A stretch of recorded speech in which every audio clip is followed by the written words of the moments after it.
नमस्कार श्रोते हो, दीपक रेगे कथाकथन चॅनलवर तुम्हा सगळ्यांचं मनापासून स्वागत करतो आणि एकच विनंती करतो की तुम्ही जर आत्ता चॅनलवर पहिल्यांदा आला असाल किंवा अजूनपर्यंत चॅनल सबस्क्राईब केलं नसेल तर प्लीज चॅनल सबस्क्राईब करा. मित्रांनो, तुम्ही ऐकताय शिवाजी देशमुख यांच्या लेखणीतनं साकारलेली आयुष्य हे ही कादंबरी आणि आज भाग 3. सकाळचे 9:30 झाले. मच्छिंद्रनं बॅग घेतली आणि आत आवाज देत म्हणाला, वहिनी आज डबा नकोय बरं का. का हो? वहिनी स्वयंपाकखोलीतनं बाहेर येत म्हणाली, अहो स्टाफमधल्या एकाचा वाढदिवस आहे, तो जेवण देणार आहे सगळ्यांना. अहो मग आधी नाही का सांगायचं? सगळ्यांचा स्वयंपाक करून ठेवला आहे मी. जगू भाऊजीसुद्धा अचानक गेले मुंबईला. अगं मी विसरलो सकाळी तुला सांगायला. हल्ली तुमच्या डोक्यात खूप विचार चाललेले दिसतात. कुणाचा विचार करता बरं एवढा? वहिनी चेष्टेनं म्हणाली. मच्छिंद्र म्हणाला, वहिनी तुला बाकी लगेच चेष्टाच सुचत्या. अहो सिरियसली सांगते मी, वहिनी दबक्या आवाजात म्हणाली. तसं कोणी असेल ना तर मला सांगा, मी पटवीन आईबाबांना. अरे तुला नेहमी माझ्या लग्नाचाच विषय सुचतो. तुला काय हल्ली काम जास्त पडतंय का घरात? जा तुम्ही, आता उशीर होईल. असं म्हणत वहिनी आत गेल्या. मच्छिंद्रनं गाडी स्टार्ट केली आणि तो बँकेत निघून गेला. थोड्याच वेळा डोअरबेल वाजली तशी बाबांनी बेडरूममधनं आवाज दिला, सुनबाई कोण आलंय बघ. वहिनीने स्वयंपाकखोलीतनं आल्या. दार उघडलं. समोर एक तरुण मुलगी हातात पुष्पगुच्छ घेऊन उभी होती. जगन्नाथ पाळंदे इथंच राहतात ना? त्या मुलीनं विचारलं. हो, पण ते आज सकाळी मुंबईला गेलेत. तुम्ही त्यांच्या वहिनी आहे ना? हो का, अभिनंदन वहिनी. असं म्हणत त्या मुलीने पुष्पगुच्छ पुढे केला. माझं अभिनंदन? कशाबद्दल? वहिनीने आश्चर्यानं विचारलं. अरे म्हणजे तुम्हाला पाळंदे सरांनी सांगितलं नाही वे? मुलीने आश्चर्यानं विचारलं वहिनींना. अगं पण कशाबद्दल? अहो तुमच्या हस्ते आमच्या नवीन शॉपचं उद्घाटन आहे ना. माझ्या हस्ते? आणि ते का? अहो लेडीज ब्युटी पार्लरची नवीन शाखा सुरू करतोय आम्ही उपनगरात. नाही, मला काही कल्पना नाही आणि जगू भाऊजीसुद्धा काही बोलले नाहीत. अहो ते तातडीने मुंबईला जाणार होते ना आज, म्हणून त्यांनी तुमचं नाव सांगितलं. पण तुम्हाला कसं नाही त्यांनी सांगितलं? मुलीनं आश्चर्यानं विचारलं. तुम्हाला सांगायची विसरलेच का काय ते? असं म्हणत मुलीनं कपाळाला हातही लावला. पण वहिनी मी आता सांगते, तुम्ही नका उशीर करू. कसं आहे 12:30चा मुहूर्त आहे, सगळी तयारी झाली बघा आमची. मुलगी गायावया करत म्हणाली. अगं पण माझी काहीच तयारी नाही आहे. मी थांबते की तोवर. तुम्ही आवरा, स्कूटी आणली, येळेत पोचायचं आपल्याला. मुलगी परत विनवणी करत म्हणाली. अगं पण मला कसलाही अनुभव नाही आहे, मी आधी असलं काही केलेलंही नाही आहे. वहिनी तक्रारीच्या सुरात म्हणाल्या. अहो काय करायचंच नाही ना? पूजा आटपली का तुमच्या हस्ते नारळ फोडला जाईन. नंतर शॉपच्या दाराला लावलेली रिबीन आहे ना, ती रिबीन तुम्ही कापून टाकायची. वाटलं तर 2 शब्द बोला. नाही भाई, मी काय बोलणार वगैरे नाही. मग ठीक आहे, दुसरं कोणतरी बोलन. आणि मग चहा फराळ झाला ना की मी तुम्हाला परत आणून सोडेल इथं. अगं पण मला यांना तरी विचारायला हवं. वहिनी म्हणाली. तसे बाबा बाहेर आले आणि म्हणाले, सुनबाई जा तुम्ही, मी सांगतो त्याला. अहो एवढा मोठेपणा मिळतोय तर आपण नाराज कशाला करायचं कोणाला, नाही का? बाबांनीच असं म्हटल्यावर वहिनी तयार होण्यासाठी त्यांच्या बेडरूममध्ये गेल्या. काय बाळ, नाव काय तुझं? बाबांनी त्या आलेल्या मुलीला विचारलं. मी भैरवी. कुठे असतं राहायला? मारुती मंदिराच्या जवळ. हे नवीन शॉप आहे ना, हे उपनगरात चालू करतोय आम्ही. बरं. घरी कोण कोण असतं? आई बाबा आणि आम्ही दोघी बहिणी. आणि भाऊ? नाही, आम्ही दोघीचे. ताईचं पार्लर आहे घराच्या जवळ, हे माझ्यासाठी सुरू करायचं. भैरवी म्हणाली. थोड्याच वेळात वहिनी नीटनेटकी साडी नेसून बाहेर आल्या. बाबा हे येतील 1 वाजता. शशी 1:30 वाजता येतील कॉलेजातनं. मला उशीर झाला तर तुम्ही जेवून घ्या. काळजी करू नको, जा तू, बाबा म्हणाले आणि दोघी घराबाहेर पडल्या. भैरवीनं स्कूटी चालू केली. दोघी गेटच्या बाहेर पडल्या. उपनगरातल्या एका गल्लीत भैरवीनं स्कूटी थांबवली आणि त्या दोघी एका कोपऱ्यातल्या ब्युटी पार्लरच्या सेंटरमध्ये आत शिरल्या. हे माझ्या बहिणीचं पार्लर आहे, नवीन शॉप पलीकडच्या चौकात आहे, भैरवी म्हणाली. अगं मग सरळ तिथेच जाऊयात ना. नाही, ताईची बेड घालून देते, तुम्ही बसा, मी ताईला बोलवते. असं म्हणत एका रूममध्ये वहिनीनं बसवून ती त्याला अटॅच्ड असलेल्या केबिनचं दार ढकलून आतमध्ये गेली. वहिनीने समोरच्या टिपॉयवरचं मॅगझिन उचललं, चाळायला सुरुवात केली. थोड्याच वेळात भैरवी बाहेर आली. वहिनी, ताईच्या 4 व्हीलरमधनं तुम्हाला ते घेऊन येणार आहेत. पूजा आटपली ना की मी लगेच ताईला फोन करते. तुमचा वेळ नको जायला, मी पुढची सगळी तयारी करून ठेवते बरं का. असं म्हणत भैरवी स्कूटीवरनं पुढे गेली. वहिनीने घड्याळात बघितलं, 12:15 वाजून गेले होते. 10 मिनिटांनी एक मध्यम वयाची काळी सावळी बाई बाहेर आली. वहिनीकडे बघत हसून म्हणाली, अगं ये की, आतच बसूया, ये. असं म्हणत तिने वहिनीला आत केबिनमध्ये बोलवलं. दोघी खुर्चीवर बसल्या. काय नाव म्हणली तुझं? त्या बाईने वहिनींना विचारलं. तसं वहिनींना राग आला. ही बाई आपल्याला उद्घाटनाला बोलवते आणि हिला आपलं नाव माहिती नाही का? आपल्यावर इम्प्रेशन पाडण्यासाठी ही मुद्दाम असं करते. मी सीमा पाळंदे, जगन्नाथ पाळंदेंची मी भाऊज आहे. वहिनी जरा रागातच म्हणाली, अगं बाई तुम्ही? बाई संशयानं बघत खुर्चीतनं सरळ उभी राहिली. ठीक आहे, किती वेळ लागेल आपल्याला? वहिनीने तुटकपणे विचारलं. बाई क्षणभर गप्प बसली आणि मग म्हणाली, पैशाची लय अडचण आहे का? हे बघा, मी पैशासाठी आलेलं नाही आहे, तुमच्या बहिणीचा आग्रह म्हणून मी आली आहे. माझी बहीण? कोण माझी बहीण? या बघा, मला भाऊ बहीण कोणी नाही बरं का. ती बाई आश्चर्यानं वहिनींकडे बघत म्हणाली, मग आत्ता मला जिने आणलं ती कोण? वहिनी रागारागानं थरथरत होती. ती तुमची मावस बहीण आहे असं म्हणाली मला पण तिने तसंच सांगितलं की ती तुमची मावस बहीण आहे, तुम्हाला निकड आहे म्हणून तिने. हे संवाद चालू असताना अचानक केबिनचं दार उघडलं गेलं. हॉलमध्ये 7-8 पोलिसांना आलेलं बघून दोघी गांगरल्या. मराठे भालेराव, आतल्या खोल्या चेक करा चला. इन्स्पेक्टरनं ऑर्डर दिली तसे 3-4 पोलीस आत शिरले. हे चित्र बघून वहिनी गांगरून गेल्या. त्या बाईकडे विस्फारल्या नजरेनं बघत राहिल्या. रांडे, असं काय बघती माझ्याकडं? गिराईक शोधायचं सोन घेतलं आणि माझ्यावर हा डाव साधला होय? बघून घेईन तुला. अगं बाया बाया बाया बाया, गिराईक शोधायचं सोंग घेऊन असा डाव साधती वय तू? ती बाई संतापानं वहिनींना लाखोली घालायला लागली. तोच आतल्या 4-5 रूममधनं 4 जोडप्यांना घेऊन पोलीस बाहेर आले. त्यातल्या स्त्री आणि मुली आपला चेहरा ओढणीनं झाकण्याचा प्रयत्न करत होत्या. ते दृश्य बघून वहिनींच्या पायाखालची जमीनच हादरली. काय घडतंय हे कळण्यापूर्वी इन्स्पेक्टरनं 2 महिला पोलिसांना हुकूम दिला, या दोघींना ताब्यात घ्या. महिला पोलिसांनी दोघींना धरून पार्लरच्या बाहेर आणलं. बाहेर मीडियावाले कॅमेरे घेऊन तयार दिसले. वहिनींना दरदरून घाम फुटला. त्यांना रडू अनावर झालं. त्या मोठ्यानं रडायला लागल्या. चेहरा लपवणाऱ्या जोडप्यांच्या बरोबर पार्लर चालवणारी बाई आणि वहिनी यांचे चेहरे कॅमेऱ्यात टिपत राहिले. सगळ्यांना व्हॅनमध्ये कोंबून पोलिसांची गाडी निघून गेली. पोलीस स्टेशन आणि कोर्टाकडचे सर्व सोपस्कार आटोपून विश्वनाथ आणि बाबांनी वहिनींना रात्री 10 वाजता घरी आणलं. घरी आई जगन्नाथच्या नावानं शिव्या देत कडाकडा बोटं मोडत होती. आल्या आल्या वहिनी त्यांच्या बेडरूममध्ये गेल्या. ओक्साबोक्षी रडायला लागल्या. बाबांना अचानक छातीत कळ आल्यानं ते घामाघूम झाले, खुर्चीत कोसळले. भैयानं डॉक्टरांना फोन केला. दादा आणि भैयानं बाबांना अलगद उचललं, बेडवर झोपवलं. जगन्नाथ अजून मुंबईहून आला नव्हता. थोड्या वेळानं बाबा सावध झाले. ते खोल आवाजात पुटपुटत होते म्हणून दादानं त्यांच्या तोंडाजवळ कान नेला. मीच पाठवलं रे तिला, मला कसं सुचलं नाही रे त्यावेळी काही दुसरं. बाबा त्राण गेल्यासारखं बडबडत होते. हे बघा, अजिबात बोलू नका, शांत राहा, नाही तर पुन्हा त्रास होईल बाबा. दादा बाबांना समजवत म्हणाला. थोड्या वेळात डॉक्टर आले. त्यांनी तपासलं, इंजेक्शन दिली, काही औषधं लिहून दिली. जाता जाता डॉक्टर विश्वनाथला म्हणाले, काळजी घ्या, त्यांना जास्त हालचाल करू देऊ नका.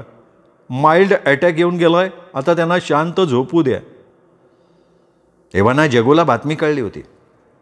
फोनवरून सगळा तपशील त्याला सरळाने दिला होता. घरी आल्या आल्या त्यांनी वहिनीची चौकशी केली. हे बघ, ती घाबरली आहे, तिला आता काही विचारू नकोस. बाबांनाही माइल्ड अटॅक येऊन गेलाय, दादा खालच्या आवाजात म्हणाला. आणि जगन्नाथ रागानं थरथरत खाली बसला. त्यांनी दोन्ही हातांनी मस्तक दाबून धरलं. तुझ्यामुळे होत आहे रे सगळं, जरा विचार कर घरच्यांचा. अजून काय काय वाढून ठेवणार आहेस रे तू?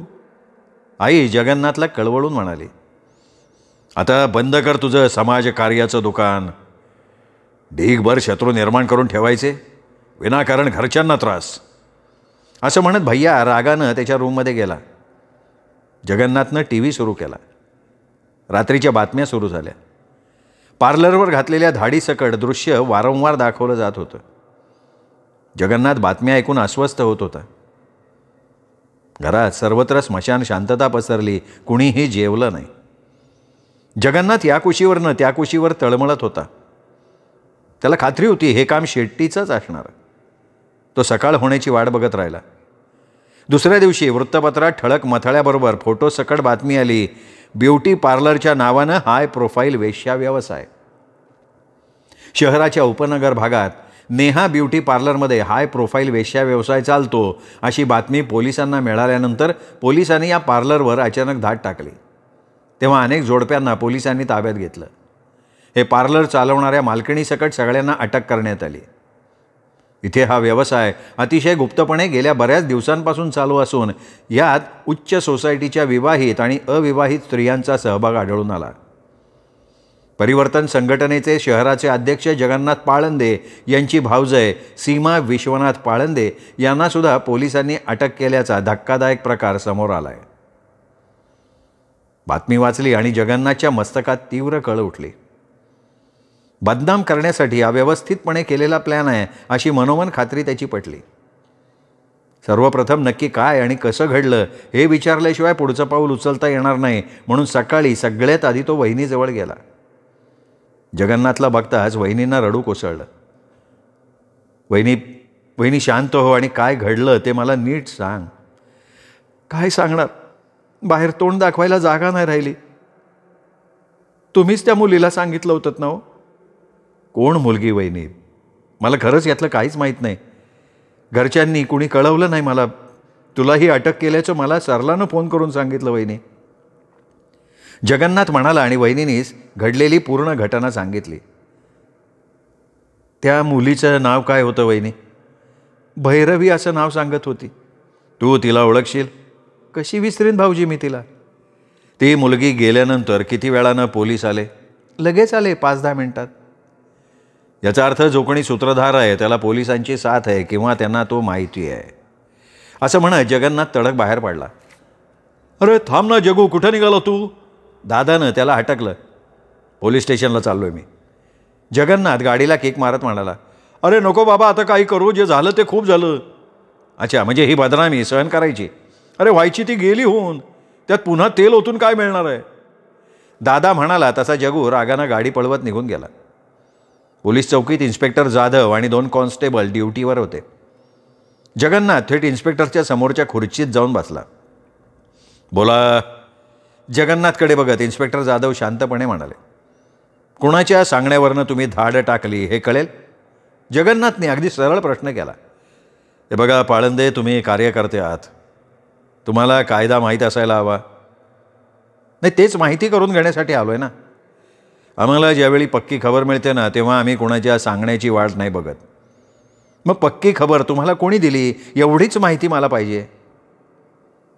कांबळे सांगा, काल काय घडलं ते सांगा साहेबांना. जाधव म्हणाले. तसे कॉन्स्टेबल कांबळे जगन्नाथच्या जवळ आले आणि म्हणाले, साहेब तुम्ही जरा शांतपणे ऐकून घ्या. काल साधारण आहे ना दुपारी 12 वाजता फोन आला. फोन एका बाईचा होता. तिने सांगितलं की त्या पार्लरमध्ये अवैध धंदे चालते आहेत.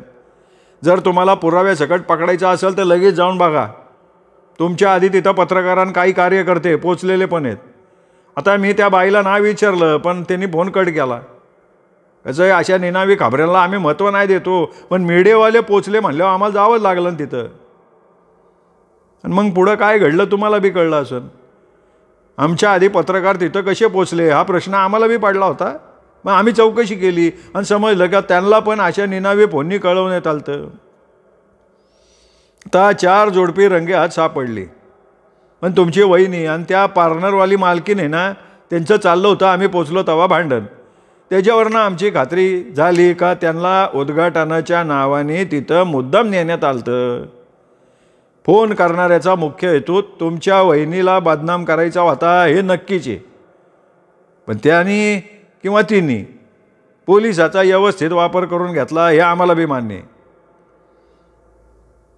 कांबळे म्हणाल्यावर जगन्नाथनं त्यांना विचारलं, आजचा पेपर वाचलात? हो वाचलाय. मग आम्ही काय करायला हवं होतं ते तुम्ही सांगा. जाधव जगन्नाथला म्हणाले, मी त्या पार्लरच्या मालकिणीशी बोलू शकतो? जगन्नाथनं विचारलं. हो बोला की, कालच त्यांना जामीन मंजूर झाला आहे. जाधव म्हणाले. जगन्नाथनं गाडी सरळ पार्लरच्या दिशेनं घातली. पार्लर बंद बघून मालकिणीच्या घराचा पत्ता शोधत जगन्नाथ तिच्या घरी पोहोचला. मी जगन्नाथ पाळंदे. तुमच्या पार्लरमध्ये काल ज्या बाई आल्या होत्या ना, त्यांचा मी धीर. जगन्नाथनं आधी स्वतःची ओळख करून दिली. त्याचा आविर्भाव बघून बाई घाबरली. आमच्या वहिनी तुमच्याकडे आल्या होत्या कशा? नाही, त्या कशा आल्या नाही माहिती, पण त्यांना जी पोरगी घेऊन आलती ना, तिने मलाही फसवलं हो. तुमच्या ओळखीची आहे ती? नाही हो, आधी 2-3 दिवसापूर्वी 1-2दा आलती माझ्याकडं. मला विश्वासात घेतलं आणि म्हणली, मॅडम माझ्या मावस बहिणीला पैशाची लय अडचण आहे. मी तिला म्हणलं मी काय करू?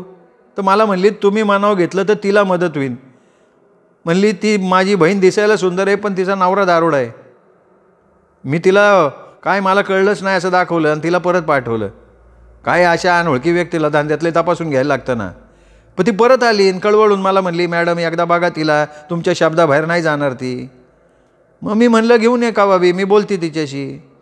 आणि काल अचानक माझ्या केबिनमध्ये आली आणि म्हणली, त्या आल्यात पैशाचं तुम्ही बोला असं म्हणले आणि गेली निघून. मी बाहेर येऊन बघते तर त्या हॉलमध्ये बसल्या होत्या नटून तटून. मी त्यांना बोलवलं केबिनमध्ये. मी त्यांना त्यांचं नाव विचारलं तर मला चिडलेल्या वाटल्या त्या. मी त्यांना म्हणलं खरंच पैशाची लय अडचण आहे का? तर रागात मला म्हणल्या, मी पैशासाठी नाही आले.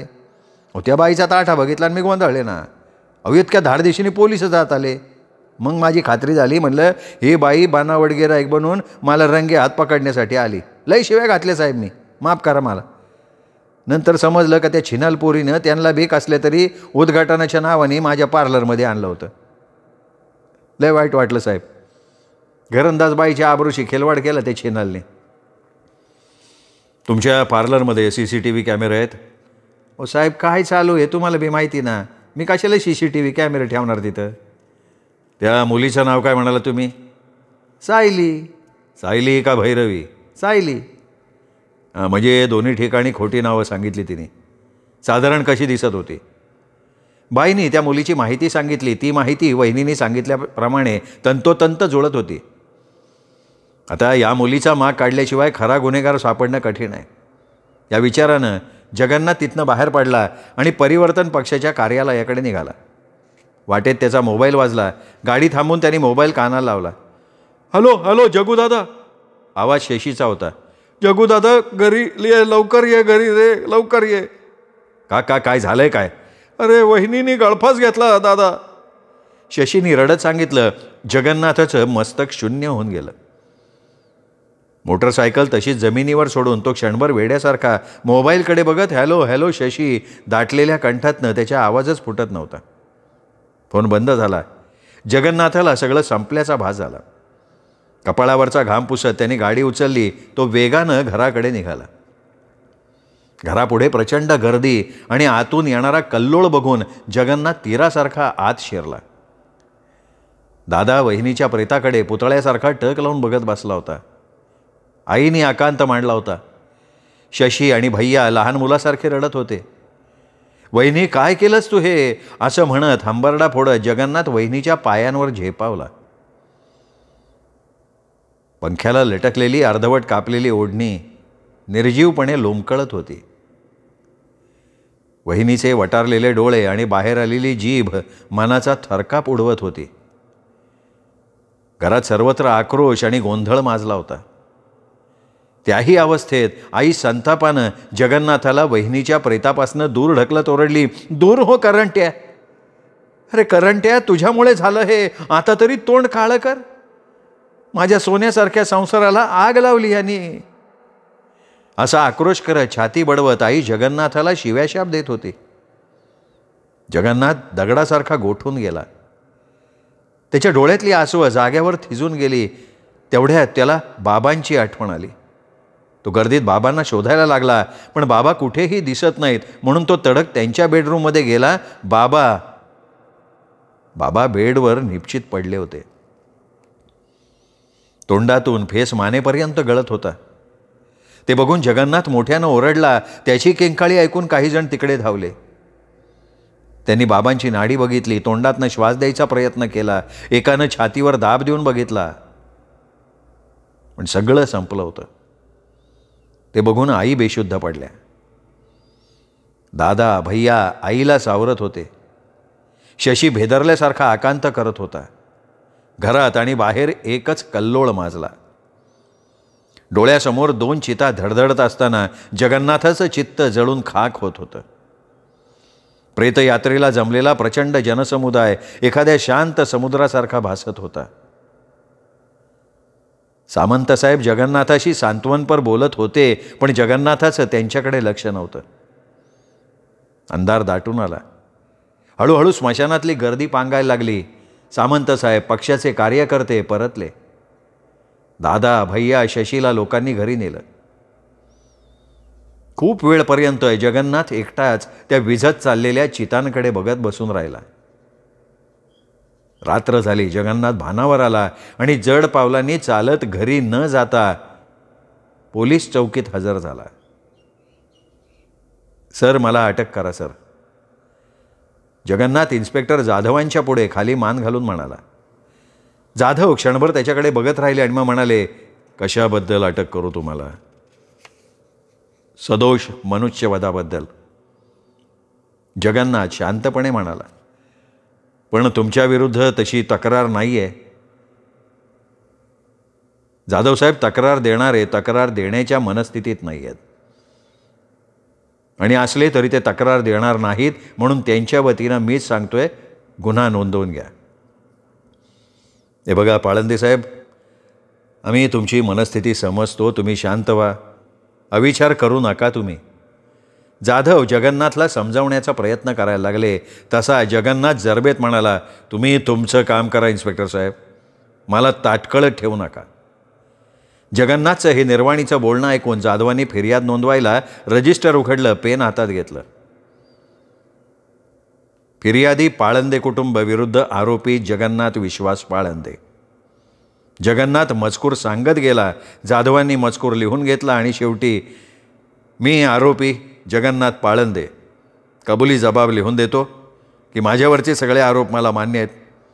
भारतीय दंडसंहितेनुसार मला मिळेल त्या शिक्षेला माझी संमती आहे. केस कोर्टात सुरू झाली. फिर्यादीच्या वतीनं सरकारी वकिलानं केस उभी केली. जगन्नाथनं त्याच्यावरच्या सर्व आरोपांचा स्वीकार केला आणि न्यायमूर्तींनी 7 वर्ष कारावासाची शिक्षा त्याला ठोठावली. घरात वहिनी आणि बाबांच्या बरोबर जगन्नाथाची ही जीवनयात्रा संपली होती. मित्रहो, आयुष्य हे या शिवाजी देशमुखांच्या कादंबरीचा हा 3रा भाग होता. 4था भाग उद्या. तोपर्यंत नमस्कार मित्रहो.